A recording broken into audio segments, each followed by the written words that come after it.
Hi, my name is Laurie Flasko, and I'm a parent expert on bullying. And when I go in and speak to schools, sometimes the principals will say, you know, Laurie, make sure you talk about the definition of bullying, because everybody says that they're bullied today. So I'm a pretty simple person. I'm going to give you my definition of bullying, but I would encourage you, especially if you're a parent and you think your child's been bullied, go to the ministry's website and download the definition and take a close look at it. So here's my definition. I think bullying is when there's repetition involved. It doesn't happen once, it is repeated. And bullying, there's an intention to harm or an intention to hurt. And it can even be just the threat of. Bullying can be physical. And I mean, physical is pretty easy, right? It's the punch, it's the shove into the locker, it's the kick under the desk.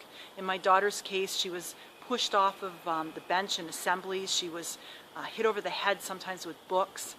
They'd poke her in the back with poppies. They'd hit her with belts.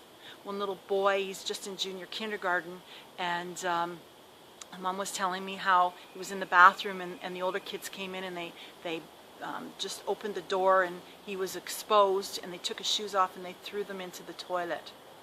So physical bullying. Now, there can also be the words we use. And you know, we grew up hearing sticks and stones may break my bones. But names can often hurt us, especially if we hear those same names or comments over and over and over again. I mean, can you imagine being told you're a loser and you hear that same thing over and over again by kids? My daughter was told she looked awful. She was told she had an eating disorder. She was told that no one liked her and she would never have friends. Verbal bullying can also be gossip and things that are made up of kids, about kids. It can be horrible, again, things that are not true that can absolutely make a child sick, especially when they aren't true about them. It can also be nonverbal. It can be when you're walking down the hallway and someone's staring at you or giving you dirty looks. And I'll tell you, those tiny little things can make a big difference. Kids pick those up. Bullying can also be the threats. They would call my house, they would prank call, but they would also threaten that they were going to hurt her. And so when she would go out, she would just tremble and she never wanted to be alone and she never wanted to go to a place where other kids would be. Bullying can also be on the internet.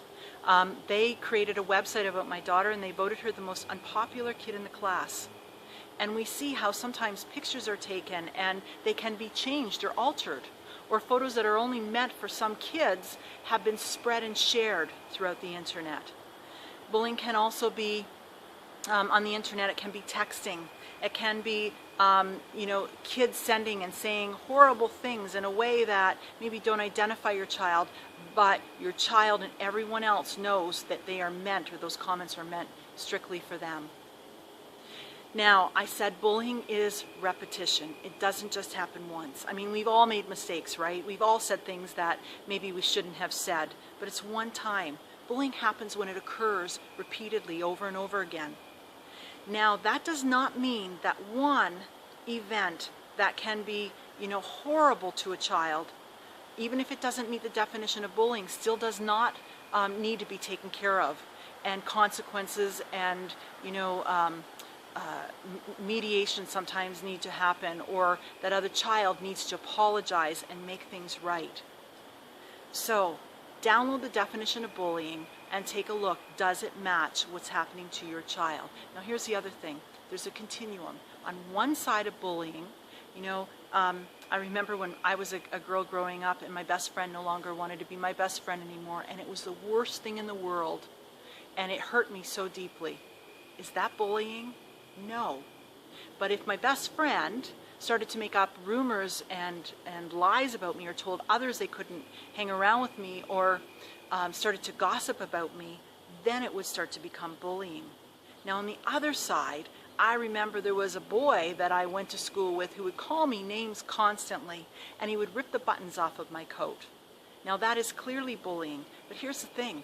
That didn't hurt me as much as my friend who didn't want to be my friend anymore. So there is a continuum, and if your child says that they're being bullied, because most kids don't talk about or don't share that they're being bullied, take it seriously, whether it meets the definition or not. Listen to the child and you are the advocate. Resolve with the school. Your child needs to feel safe, and sometimes they need some help to get through just teenage years or their youth. If you need other ideas on how to deal with bullying, other tips or strategies, please visit my website at www.bullyingisnotagame.com.